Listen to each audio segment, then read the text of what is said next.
Grand Mage Jung Wee-hyuk stands before humanity, announcing an end to famine, war, and collapse. He vows that mages will step out of the shadows and save civilization. He explains how, at the brink of self-destruction, magic erased humanity's worst crises overnight. The mages become heroes. Jung Wee-hyuk becomes the most loved man alive. Yet privately, he admits to his disciple Eugene that the world still has too many problems, and he needs righteous, wise mages to help him carry his will forward. Eugene, bright-eyed and devoted, promises he will stand beside him. Years later, chaos erupts.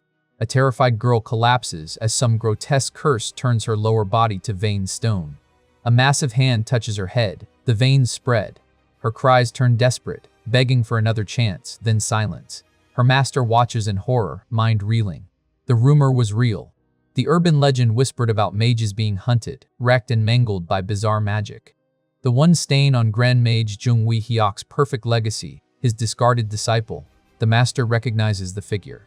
Eugene. He panics, tries to reason, then releases a fireball and runs, but Eugene catches him effortlessly, turning his body to veined stone as well. The master realizing, this thing, whatever it is, cannot be magic. Elsewhere, kidnapping victims huddle in a dark confinement room. When the door opens, they believe rescue has finally come, until Eugene's horrific face appears. Chaos, screams, then silence. Detectives later assess the scene, victims in shock but alive, bearing strange marks they still can't get used to seeing. Only one mage could have done this. Detective Kim Sung-hae freezes as Eugene suddenly appears behind him, greeting him cheerfully. Eugene recounts how the victims were screaming, foaming at the mouth the moment the door opened, so he called emergency services immediately. He speaks casually, friendly, even nosy, an unsettling contrast to his eerie aura and nightmarish magic. He hands over the criminals now transformed into trembling jelly balls. Kim Sung-hae tries to remind himself not to judge by appearances. Eugene discusses recent rumors, a gruesome-faced serial killer roaming the country. The detective listens politely. Kim Sung-hae wonders internally, should I tell him he's the one from the rumors? But Eugene simply hands him a flyer he's been preparing and hurries off to start something important.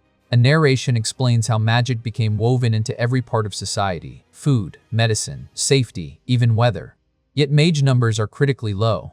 Institutes urge people to train. Meanwhile, Eugene begins distributing flyers for Eugene's Magic Academy. He reflects on his promise to his master, on how many people misuse magic for cruelty, and how simply smashing wrongdoers doesn't fix the deeper problem. He resolves to find a better way. Relaxing in a garden with iced coffee, Eugene ponders, how can he create mages of wisdom, knowledge, and righteous character? His thoughts are interrupted when a teacher and her students freeze in terror at his appearance. Then it hits him: marketing. He needs to attract attention. He approaches people with flyers, but they flee. No one even lets him speak, so he decides to stand out more. Eugene enlarges himself like a growing monster, sprouting giant limbs and tentacles to hand out flyers more efficiently. He animates the flyers so they talk. Total pandemonium breaks out. People scream, faint, run. Eugene is delighted. This is great outreach. Flashy, memorable, entertaining magic, just like the tall amusement park clown he saw as a kid. He thinks proudly, this is how you bring magic to the world.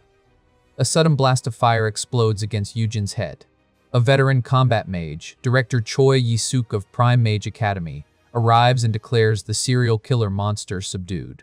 Parents swoon, students admire him, and he internally celebrates the perfect PR opportunity. Until he realizes Eugene's body is missing. Then, Eugene appears right in front of him. Calm, uninjured, and disappointed. Eugene grabs the director by the jaw, muffling his screams. He accuses him plainly, "You're the serial killer." He explains how he knew. Only a real murderer would casually blow off someone's head with magic in public. No sane mage would use magic for brutality. No one with a conscience would study magic only to slaughter innocent people. He condemns the director and knocks him out to atone when he wakes up. Moments later, the director's upper body melts into a mass of veins, his own crimes returning to him. Eugene leaves, casually mumbling that he needs to finish promo. At a mage battlefield littered with unconscious mages, people watch disturbing footage on their phones, a terrifying creature walking openly in daylight. They speculate about disguises, rumors, and whether it's true that the monster is Jung Wee-hyuk's disciple. Grand Mage Jung Wee-hyuk's daughter, now a powerful figure, receives the photo. One glance, a sharp inhale. She crushes the phone in her hand. Even after more than a decade, she could never forget that face. Her inner voice trembles with a mixture of shock anger, and something deeper. After all these years, her chance to prove herself to her father has finally arrived. She sets her sights on Yujin. The scene shifts. Mr. Yujin, leave the killer stuff to the police and focus on your academy. We'll call if we need help. Got it, Yujin smiles. Guess I'll finish promoting elsewhere. Bye-bye. The officers cheer awkwardly. Take care. Yujin hums to himself. Next stop, the elementary school. Yujin teach. It has a nice ring to it. He imagines opening his academy, filling it with students, and becoming a great teacher who raises fine mages for the world.